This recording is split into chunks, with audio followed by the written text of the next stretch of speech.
Dajmo šansu miru putem inovativnih tehnologija koje se dokazuju da postoji istorijski događaj da su oscilacije daleko efikasnije od rotacija.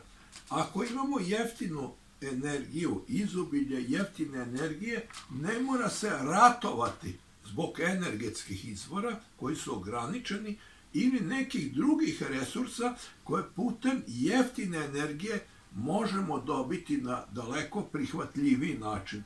Znači, jedan izlaz iz ratnih motiva upravo zbog ograničenih energetskih resursa. Širom sveta se radi putem prednosti oscilatornih uređaja.